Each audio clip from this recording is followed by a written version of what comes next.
AARF was started in about 1995, just a group of people who realized that there was a serious stray problem in our area.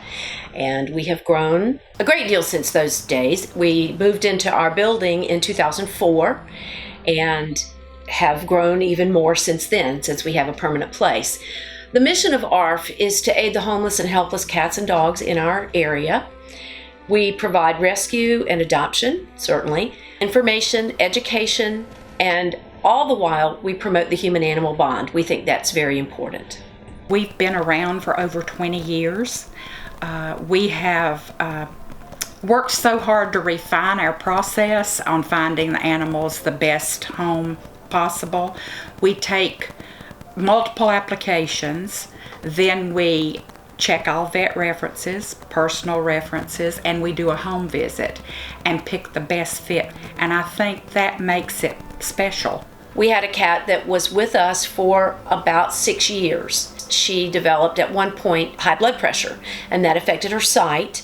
So she was very timid about anything changing in her area. Sometimes she wanted people to love on her, to pet her, but she might get overstimulated and she would strike out or hiss or something like that. And we figured that she probably would live the rest of her life at AARF. A wonderful lady came along who understood that behavior and was okay with dealing with her, and she was adopted. And we were so excited that several of the volunteers went to dinner to celebrate her adoption. Her name was Franny. Our philosophy of wanting our pets to be a part of the family is probably paramount in the attitude of a person coming to us to adopt. We don't want our pets to be left alone, meaning outside on their own. We like for people to come with an open mind and an open heart. I've been with the organization for about 17 years now. I foster puppies and dogs, try to make sure that we can get intakes done according to how much space we have to show the dogs. Just a little of everything, actually. My driving forces for participating in AARF is my love for animals and my need for them to all have loving homes. We can't save them all, but we can make a dent. There's way too many unspayed, unneutered pets, and we end up with so many requests for taking puppies that we can't take them all. We also get a lot of pregnant dogs that come from shelters. They call us to take them, and they can't keep them there. So we take those as well. We have to turn people down, and that's the hardest part of letting them know.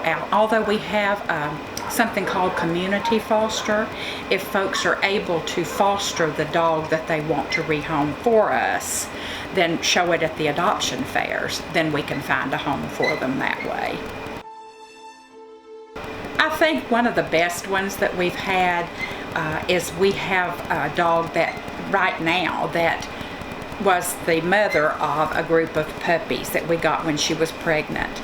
And last week we put her into a foster to adopt situation. She was staying here at the AARF house, unfortunately, and such a sweet-natured, a little Rottweiler mix, and just a very sweet baby. And she is doing so wonderfully in her new home, and they love her so much. And that's one of the win situations for us. It's hard to place the moms sometimes after they give birth. This is an older house that we're using, and we love it here. People can find us here, but it would be wonderful if we could have a larger space to work in and a nicer place to show the animals.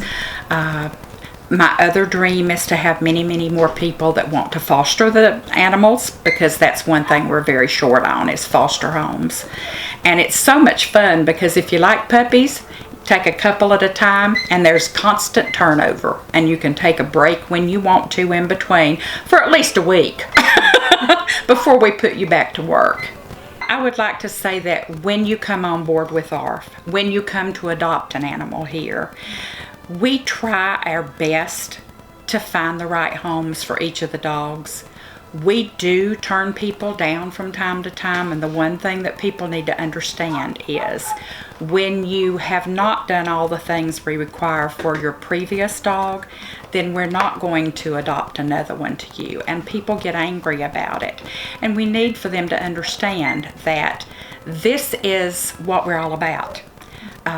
Being sure that they have their dogs on heartworm preventative year-round, because we're in the South and we have mosquitoes year-round. We have a lot of heartworm positive dogs that we're treating right now, and that's because people did not do the right thing by their animals.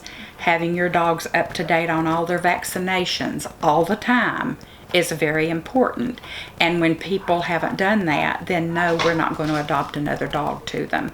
And they need to understand it's not that we're trying to be mean or hateful, it's just that we have protocol to follow, and it's very important to us to find the right fit. We also spays and neuters. Spay and neuter your animals would make our lives so much simpler. Up north, they don't have as big a problem as we do, because they have requirements for people that own their animals to have them spayed and neutered, so they don't have as many homeless puppies running around, or kittens. So we just love to see those kinds of things take place, and people to understand why we do the things that we do. My name is Mike, and I've been fostering probably for 4 years at least. I started working at the Humane Society in Arizona, in Phoenix, and just started meeting the dogs there and found out about animals that need fostering. The day I met him, I saw him walking through the parking lot, no collar, no leash. Who's he? So I pulled in, and I don't know anything about him, obviously. And so he had stopped to sniff the tires on a truck. I called him, I didn't know his name obviously, I just said, hey, come here, and he did a big circle, came and sat next to me, and so then he just sat there and looking at me, and I was petting his back and rubbing him, and then I thought, well, I'll pull him in a little closer, see if he's okay with that, and I pulled him in closer, and then I just scooped him up and picked him up, and I mean, that was it. I knew he was a good little dog, and he's sweet. My husband and I do it together. He fully supports it. It's chaotic. The house gets chaotic for a while. You know, we have two big dogs of our own, so it throws everything off a little bit, but it's still good and it's fine, and you make it work. You figure out how to make it work. I never fostered before, but when you started working there, it's kind of like it's such a need, and you find out how desperate it is to take care of them, so then you just kind of fall into it, and once you start, it's kind of hard to stop. Because I know since we moved here, we weren't really settled into our own home. We were renting, and we have two big dogs of our own, so we couldn't really foster for a while, so I really missed it. And when I found him, I was just, like I said, I wasn't looking to foster a dog, but he just kind of fell into my laps, and all my friends from out there are laughing at me because they're like, well, it's just a matter of time because you didn't foster anybody, so now they're coming looking for you. When I moved here all the way from Sweden, I decided that I wanted to make a difference, and kind of learned that cats and dogs here, you know, not all of them of course, because a lot of them have awesome homes, but a lot of them aren't that lucky. So when I started here, I really realized that, and I think it is, you know, to be able to actually make a change, and I think AARF is a really, really good spot for that, because we are really striving hard to make it better for the cats and the dogs. When I started here, I did become a foster pretty fast. I remember my husband was a little like, oh, okay, foster, and he told me like, only 2 cats, no more fosters. And I was like, yeah, of course. After a while we moved to another house, and then it kind of escalated, because it's so hard, you know, when you're working here at AARF, and especially for me, who is, because I'm handling the public, and I am usually the person who meets people that wants to surrender cats, and it's so hard to say no, even though you have to say no sometimes, because, you know, we are not a rich organization, we are a non-profit. But at one time I had like 13 fosters at home, like cats, and my husband was not happy, and I'm not gonna do that again because it's a lot of work. But I think that is the thing, like when you start with rescuing, it's hard to stop. You kind of have to find balance, you know, make it work at home, but also be able to rescue, but maybe not rescue that much. I know. My first foster was a cat, and her name is Rita, and she had been here at the AARF, I think, for a couple of years, and she had hurt her mouth, so she needed a break from the shelter. So I took her home, and she was a little difficult at the beginning. She was hiding under my bed for maybe 1.5 weeks, and I was like, oh my goodness, is this what fostering is? Are the cats like this scared all the time? But you know, after a while she just became amazing cat. So sweet, so mellow and loving, and she actually was my husband's favorite one.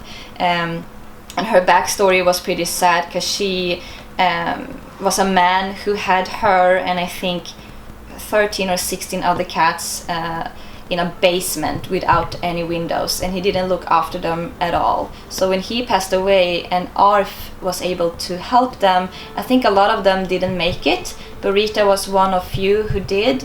But you know, because of he not taking care of them, we had to remove all of her teeth. And then, you know, I put her back here at AARF house, and she stayed for another 1 or 2 years. But then one day this really great man walked in and saw her and was like, oh, Rita, and he was like shocked because she'd been here for so long, and he adopted her, and now she's having the best life ever. AARF is a place where you can grow. Like if you really are interested in learning about rescuing and you really want to give it all, AARF is the place to be. I mean, I started out here, I didn't know anything. Like seriously, I didn't know anything. And like now, 2.5 years later, I have so much more knowledge. And that is thanks to AARF. And I think it's also great because like the fosters here, they have a lot to say about their own fosters. I mean, they are able to pick the names, they're able to have a say when it comes to adoptions. And I think that is very valuable. We might not be the biggest animal shelter, but we do so much. Like we are really saving a lot of dogs and cats, and I'm very proud to be a part of it.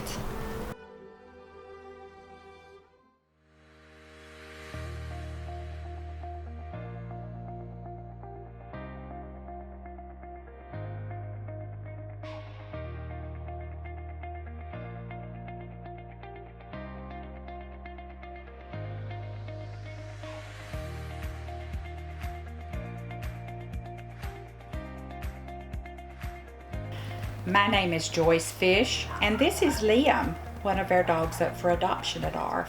And I support AARF because it is the best organization to find the best homes for the animals in Winston-Salem area. So this is Lolly, and she's my foster. She was, let's see now, you're like soon to be 3 months. And she actually had 6 siblings, but it was only Lolly and one other who survived.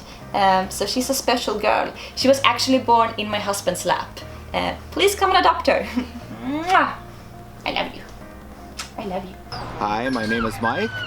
I foster for AARF. I'm a foster dad for Roscoe here, and they do a really good job taking care of the animals. They help me out a lot. I'm Rebecca Kennedy, and I'm the director of AARF, and I support AARF because it stands for all the things that are very precious to me, and that is animal rescue and adoption.